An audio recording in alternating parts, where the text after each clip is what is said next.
নমস্কার। News what about এর পক্ষ থেকে আমি তমাল সাহা বলছি। আজকের যে বিষয়, একটি আলোচনার বিষয় এবং বিতর্কিত বিষয় নিয়ে আমরা কথা বলতে এসেছি ১০ নম্বর ওয়ার্ডের কাউন্সিলর শম্ভুনাথ বোসের সঙ্গে। সম্প্রতি যে ঘটনা ঘটে গেছে, উল্লেখযোগ্য ঘটনা, বিশ্ব তোলপাড়, পহেলগাঁওয়ের যে হত্যাকাণ্ড, জঙ্গিদের হানা, সেই সম্পর্কিত যে কাঁচাপাড়ার একটা যোগসূত্র খুঁজে পাওয়া যাচ্ছে। কেন এই বিতর্কিত সংবাদ, সেটা আমরা জানতে চাইছি তার কাছ থেকে। আমরা জানাচ্ছি যে বিতান অধিকারী, যিনি জঙ্গিদের হাতে নিহত হয়েছেন, তার স্ত্রী সম্প্রতি ভারতবর্ষের নাগরিকত্ব পেয়েছেন এবং তার পারিবারিক সূত্র থেকেই বিভিন্ন অভিযোগ উঠেছিল, বিভিন্ন পারিবারিক সংক্রান্ত তার ব্যাপারে অনেক আলোচনা হয়েছিল এবং কাগজেও এসেছিল, মিডিয়াতে এসেছিল। তো তিনি সম্প্রতি ভারতের নাগরিকত্ব পেয়েছেন, সেই ব্যাপারে আমাদের কোনো অভিযোগ নেই বা আমাদের বক্তব্য নেই, ভারত সরকার দিয়েছেন। কিন্তু যে তিনি যুক্ত হয়ে গেলেন কাঁচাপাড়ার সঙ্গে কিভাবে, যে দেখা যাচ্ছে তার ভোটার কার্ডে কাঁচাপাড়ার ঠিকানাটি রয়ে গিয়েছে। কি সূত্রে এই কাঁচাপাড়ার ঠিকানাটি এবং এই যে নাগরিকত্ব পাওয়ার ব্যাপারে বিষয়ে যে সহযোগিতা হলো যেই অঞ্চলের বাসিন্দা হিসাবে, সেই ব্যাপারে তিনি যেখানে তার ঠিকানা দিয়েছেন সেই বাড়ির যে ওনারশিপে যিনি রয়েছেন কাঁচাপাড়ার কাউন্সিলর এবং তৃণমূল নেতা যে শম্ভুনাথ বোস, সে ব্যাপারে তিনি আলোকপাত করবেন। দেখুন, আমার কাছে সোহিনী অধিকারী যিনি ভাসুর হন, বিভু অধিকারী, তিনি বছর দেড়েক আগে এই বিষয়ে আমাকে আলোকপাত করেছিলেন যে আপনার বাড়ির ঠিকানাটা কি। তা আমি তাকে বলেছিলাম যে আমার বাড়ির ঠিকানা আপনাকে দেবো কেন। না, আপনার বাড়ির ঠিকানা দিয়ে একটা ভোটার কার্ড ইস্যু হয়েছে, যেটা নিয়ে বিতর্ক আছে, জমি কেনা বেচার ব্যাপার নিয়ে। তো আমি বলেছিলাম যে আপনি পৌরসভাতে জানতে চান, পৌরসভা থেকে আপনাকে জানিয়ে দেবে যে এই নাম্বারে হোল্ডিং নাম্বার আছে কিনা। তো যাই হোক, সেটা ব্যাপারটা মিটে গিয়েছিল। পরবর্তী ক্ষেত্রে আর কথাবার্তা হয়নি। মিটে গিয়েছিল বলতে ওনারা জিজ্ঞেস করেছিলেন ওখানে আমাদের পৌরসভা থেকে জানিয়ে দেওয়া হয়েছে যে 385/1 বলে কোনো হোল্ডিং নাম্বার আমাদের পৌরসভায় নেই। এটা জানিয়ে দেওয়ার পরে ওনারা আর যোগাযোগ করেনি। সেটা ওনাদের ব্যাপার। তারপরে ওনাদের কি অগ্রগতি হয়েছে সেটা আমাদেরকে বলেওনি। ওনারা ওটুকু পাওয়ার পরেই ওনারা সন্তুষ্ট হয়েছিলেন আর কি। পরবর্তী ক্ষেত্রে যখন প্রতিদিন পত্রিকার মাধ্যমে জানতে পারলাম যে আবার এই ভুয়ো তথ্য বেরিয়েছে এবং তাতে বিভু অধিকারীর নাম আছে, আমি আবার তাকে ফোন করেছিলাম যে এই ব্যাপারটা কি দাঁড়ালো। ওটা মিটে গিয়েছিল, আপনারা বলেছিলেন। বিভু অধিকারী সোহিনী অধিকারীর ভাসুর হন। তাই যাই হোক, উনি আমাকে পাঠিয়েছেন। দেখুন, আপনাদের এই সোহিনী রায় ছিলেন তখন উনি, সোহিনী অধিকারী, পিতার নাম শান্তিরঞ্জন রায়, বাড়ির ঠিকানা 385/1 সিরাজমন্ডল রোড, কাস্তাপাড়ায়। 385 হচ্ছে আমার বাড়ির হোল্ডিং নাম্বার। 1 তখনই হবে যে আমি তার কিছুটা অংশ বিক্রি করি, কিন্তু আমি আমার বাড়ির কোনো অংশই বিক্রি করিনি এবং কোনো ভাড়াটেও নেই। সুতরাং 1 হওয়ার কোনো প্রশ্নই আসে না। এবং আমি গিয়েছিলাম এখানকার নির্বাচন কমিশন দপ্তরের কাছে বলতে। তো ওনারা বললেন যে এটা কোনোভাবে কী করেছে আমরা বলতে পারবো না। তো আমি এটা বলেছিলাম যে আমি যদি একটা 500 টাকা নিয়ে গিয়ে নিয়োগী ব্রাদার্সে যাই, গিয়ে বলি যে একটা ভোটার কার্ড দিন, তাহলে তো দেবে না। আমাকে একটা পদ্ধতির মাধ্যমে যেতে হবে। আর ধরে নিলাম যে এটা ফলস এটা বানিয়ে দিয়েছে।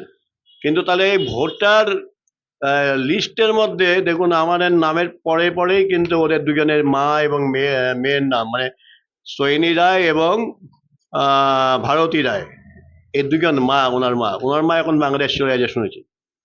তো এখন পরিস্থিতি দাঁড়িয়েছে, এইগুলো কাগজগুলো ওনারা আমাদের দিয়েছেন।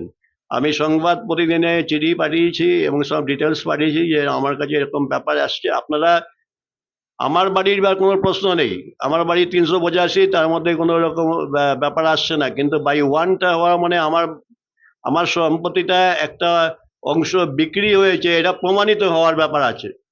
তা আমি এই ব্যাপারে প্রতিদিন পত্রিকাকে বলেছিলাম যে আপনারা যখন দিলেন এটা এবং আপনারা যে পেয়েছেন, ওরা বললো যে আমরা পেয়েছি, বিভু অধিকারীর কাছ থেকেই পেয়েছেন। তো ঠিক আছে, আপনারা পেলেন, কিন্তু আমি জানিয়ে দিতে চাই আপনাদের মাধ্যমে যে এই ঘটনাটা যা হলো, তে কিভাবে হলো। একটা তো ভোটার কার্ড এমনি হয় না, ভোটার কার্ডে করার পিছনে এইভাবে ভোটার কার্ড বাংলাদেশি অনুপ্রবেশকারী যারা আছে তারা ভোটার কার্ডটা পাচ্ছে।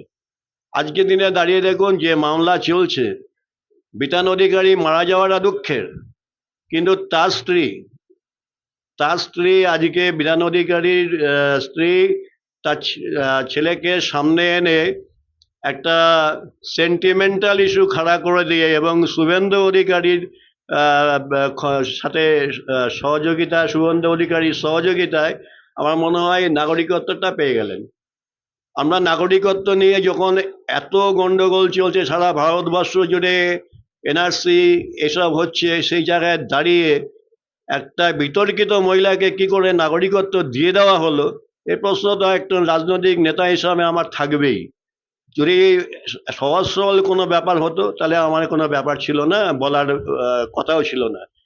কিন্তু যেহেতু একটা ফলস ভোটার কার্ড তার নামে ইস্যু করা আছে, তবে আগে তার বিচারটা হতো, তারপরে তিনি নাগরিকত্ব পেতেন, তাহলে আমাদের কোনো ব্যাপার ছিল না।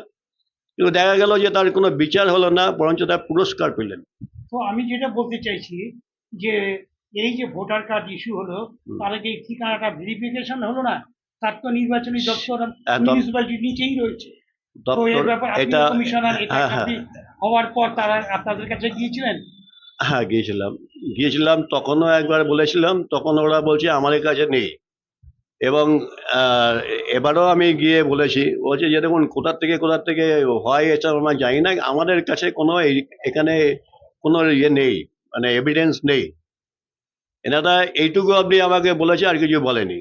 এখন আমি প্রতিদিন পত্রিকায় জানিয়েছি এটা, আর এরা বলছে আর কোনো কিছু নেই। কিন্তু আমার প্রশ্ন আপনারা দেখতেই পাচ্ছেন চোখের সামনে, যে ঠিক আমার নাম, আমার স্ত্রী, আমার মেয়ে, তারপরে সোহিনী রায়ের মা ভারতী রায়, এবং তারপরে হচ্ছে ওই সোহিনী রায়, তখন তারা রায় ছিল, পরবর্তী ক্ষেত্রে অধিকারী হয়েছে, এটা রয়েছে। তো এখন আপনি কি করণীয় মনে করছেন? আমি আপনাদের মাধ্যমে, আমি তো আমার ইয়েতে জানিয়েছি, আমার নেতৃত্বকে জানিয়েছি, এবং থানাতে আমি চিঠি করছি, চিঠিটা রেডি আছে, আমি গিয়ে চিঠিটা দেবো। আমি একটা আমার তরফ থেকে মানে যা আইনগত, কিছু করা, হ্যাঁ করে প্রশাসনগত একটা প্রশাসনগত ব্যবস্থা নেওয়ার জন্য আমি থানাতে বলবো যে আপনারা একটু দেখুন। আমার প্রশ্ন হচ্ছে, কাকে নাগরিকত্ব দেওয়াটা রাষ্ট্রের ব্যাপার, দিতেই পারে। আমাদের অনেক যারা আছে এই মুহূর্তে বাংলাদেশের যিনি প্রধানমন্ত্রী, তিনি আমাদের এখানে আছেন, নাগরিকত্ব না পান, এখানেই শেল্টারে আছেন, এরকম হতেই পারে। কিন্তু তিনি এত মহান একজন মহিলা নন, আর তিনি অপরাধ করেছেন এখানে এসে ফলস একটা ভোটার কার্ড বানিয়ে, তারপরে তাকে নাগরিকত্ব দেওয়া, এই ধরনের আমার মনে হয় যে বিগত বিধানসভা নির্বাচনের আগে রেখা পাত্রর মতো আরেকজনকে তৈরি করার জন্য বিতান অধিকারী স্ত্রীকে তৈরি করা হচ্ছে, সোহিনী অধিকারীকে। হয়তো আগামী দিনে তাকে আমরা আবার বিজেপির কোনো প্রার্থী হিসাবেও দেখতে পাই। তো আমি যেটা বলতে চাইছি, তাহলে তো বোঝা যাচ্ছে যে কাঁচাপাড়া অঞ্চলে বা এই অঞ্চলে এই রকম আরো থাকতে পারে, এই রকম নাম অস্তিত্ব থাকতে পারে। হ্যাঁ, থাকতে পারে এই মানে কি? ব্যাপারে আপনি তো কাউন্সিলর, হ্যাঁ, এই ব্যাপারে কি তদারকি বা ইনভেস্টিগেশনের একটা দায়িত্ব নেবেন বা কোনো কার্যকরী ভূমিকা নেবেন? আমরা তো অলরেডি দায়িত্ব নিয়ে করছি। আমরা এখানে দাঁড়িয়ে দেখেছি যে আমাদের বিধানসভাতেও আছে, পার্শ্ববর্তী কল্যাণী বিধানসভাতেও তার নাম আছে। এগুলোকে আমরা আইডেন্টিফাই করছি, আমাদের দলের নির্দেশে এবং দলের গাইডলাইনে আমরা এটা করছি। কিন্তু এটা হচ্ছে আমাদের এখানে যদি কোনো ফলস ভোটার হয়, বা যখন থেকে আমাদের ধরা পড়ছে, আপনারা তো জানেন যে আমাদের মুখ্যমন্ত্রী বলেছেন যে দিল্লি এবং মহারাষ্ট্র এসব জায়গাতে অনেক বাইরের রাজ্যের ভোটাররা ভোট দিয়ে মানে ব্যাপক একটা আহ, ভোটের ফলাফলে একটা ব্যাপক ইয়ে করেছে, তারতম্য করিয়ে দিয়েছে। তা ঠিক তেমনি আমরা কিন্তু তার আগে, ভোটের আগে, 2026-এর ভোটের আগে সজাগ আমরা, এবং আমাদের টিম পুরো কাজ করছে। এটা তো অনেক আগের ব্যাপার, এইটাকে নিয়ে কেন্দ্র করে আমরা করছি না। আমরা তো টোটাল আমরা চাই স্বচ্ছ নির্বাচনের মাধ্যমে জিতে আসা।